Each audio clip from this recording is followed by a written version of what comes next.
දැන් වෙලාව රෑ 12:00මාරයි. හැබැයි මට ඔයාලට වීඩියෝ එකක් කරන්න හිතුණා. මම කොහොමද පර්සනලි chart analyze කරන්න කියලා ඔයාලට පොඩ්ඩක් පෙන්නන්න. මොකද මේක ඔයාලට ගොඩක් උදව්වක් වෙයි. දැන් CPI data release වෙනවත් එක්කම Bitcoin එක uptrend එකක් ආවා. ඉතින් මේ වගේ වෙලාවක ඉස්සරහට මගේ trades මම කොහොමද plan කරන්න කියන එක ඔයාලට පෙන්නන්න. මම drawings අඳින්න කොහොමද, මම හිතන්නේ කොහොමද කියන එක ඔයාලට පෙන්නන්න. හරි. මම මේ Bitcoin 4 hour chart එකේ ඉන්නේ. ඔයාලට පේනවා මම ලොකුව drawings හදන්නේ. drawings කීපයක් මම ඇදගෙන තියෙනවා. ඉතින් මම මේ drawings ඇඳලා බලලා තියෙන ඉස්සරහට දවස් කීපෙදී ඉදිරි සතියේදී විතර උනත් Bitcoin price එක කොහොමද වෙනස් වෙන්නේ කියලා මට predict කරන්න පුළුවන් විදිහ තමයි මම මේ drawing එක ඇඳලා තියෙන්නේ. ඔයාලට පේනවා මෙතන මම trend line එකක් වෙනුවට මේ parallel channel එකක් තමයි ඇඳගෙන තියෙන්නේ. මෙතන trend line තියෙන තැනම click කරලා මෙතන parallel channel කියන එක click කරන්න. ඒක click කරාට පස්සේ ඔයාලට මෙහෙම ඕන තැනකට ඔහොම ඇඳගෙන ඒක ආයේ මෙහෙට ඔහොම add කර ගන්න පුළුවන් වෙන්න මේ විදිහට right. ඉතින් එන්න මේ විදිහට තමයි මම මෙතන ඇදලා තියෙනවා. ඔයාලට පේනවා මෙන්න මේ area එකේ price එක reject වෙලා තියෙනවා. මෙතනත් reject වෙලා තියෙනවා right. ඊට පස්සේ මම බලාගෙන ඉන්නේ price එක මෙන්න මේ channel එකේ upper level එකට හරි නැත්නම් මේ channel එකට ඇවිල්ලා reject වෙයි කියලා.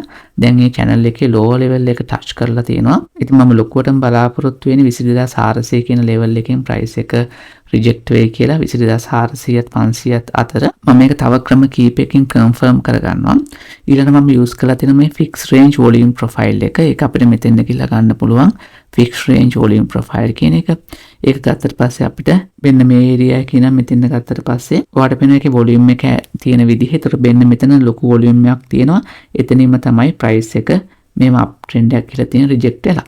ඊට පස්සේ ලොකුම volume එකක් තියෙන මෙන්න මේ හරියේ. හැබැයි මේ ලොකු volume එක පටන් ගන්න මෙන්න මෙතන පොඩි volume spike එකක් එක්ක.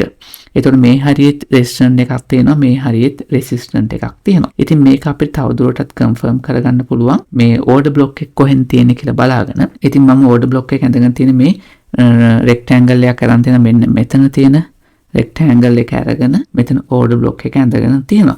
ඉතින් ඒකට අර පේනවා මම මෙන්න මේ විදිහට තමයි order block එකක් විදිහට මෙතන resistance එක ඇඳගෙන තියෙන්නේ. resistance area එක මෙතන volume area එකත් එක්ක හොඳට ගැලපෙනවා. ඒ වගේම වාට පේන මෙතන volume spike එකත් එක්ක මම මෙතන resistance area එකක් ඇඳගෙන තියෙනවා. හරි. එතකොට මෙන්න මෙතන parallel line එකේ තියෙන resistance එකයි මෙන්න මෙතන order block එකේ තියෙන resistance එකයි මෙතන ගත්තට පස්සේ මේ දෙක එකට යා වෙනවා. ඒතකොට මෙතන ලොකු resistance එකක් එනවා. ඉතින් මේ level එක බැලුවොත් අපිට 22400 ඉඳන් 22600 වගේ එනකන් ඒ area එක ලොකු resistance එකක් එන්න පුළුවන්. එතන එනකන් price එක up වෙන්න පුළුවන්. මොකද CPI data එකත් එක්ක. හරි. ඊට පස්සේ අනෙක් විදිහට මම confirm කරගෙන තියෙන මෙන්න මෙතන ඔයාලට පේනවාද මේ කොළ පාටින් මම ඇඳගෙන තියෙන්නේ trend line එකක්. ඒ trend line එක මම ඇඳගෙන තියෙන්නේ මෙන්න මේ area share කරලා මෙතන මේ ටික. ඊට පස්සේ මෙන්න මෙතන උත් reject වෙලා තියෙනවා. ඒතකොට area share කරාට පස්සේ ඔයාලට පේන මේ trend line එක හරියටම මේ order block area එකකිනුයි මේ channel එකේ resistance area එකකිනුයි දෙකෙන්ම යනවා මෙන්න මෙතන. එතකොට මෙන්න මේ හරිය තමයි ලොකුම resistance එකක් තියෙන්නේ. 22450ත් නැත්නම් 22400ත් 22600ත් අතර. ඉතින් මම personally දැන් බලන දෙයක් තමයි price එක ඇවිල්ලා මෙන්න මේ හරියේ rejection එකක් තියෙනවද කියලා. එතකොට price එක ලොකු අවස්ථාවක් තියෙනවා ආය down trend එකක් යන්න. ඉතින් මගේ short position ආයේ එන්නේ මෙන්න මේ area එකකින්. මට ඒ shorts වලට මට add කරන්න පුළුවන් මෙන්න මේ order block එකකින් තව add කරන්න පුළුවන් ඒ short position එකට.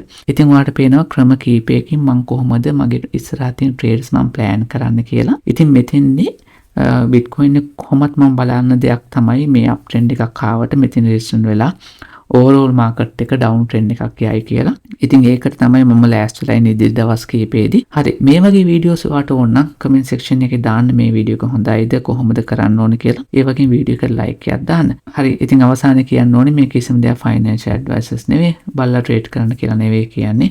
මම නිකන් කරන දෙයක් ඔයාලට පෙන්වුවා විතරයි. හරි. එහෙනම් සුබ දවසක්.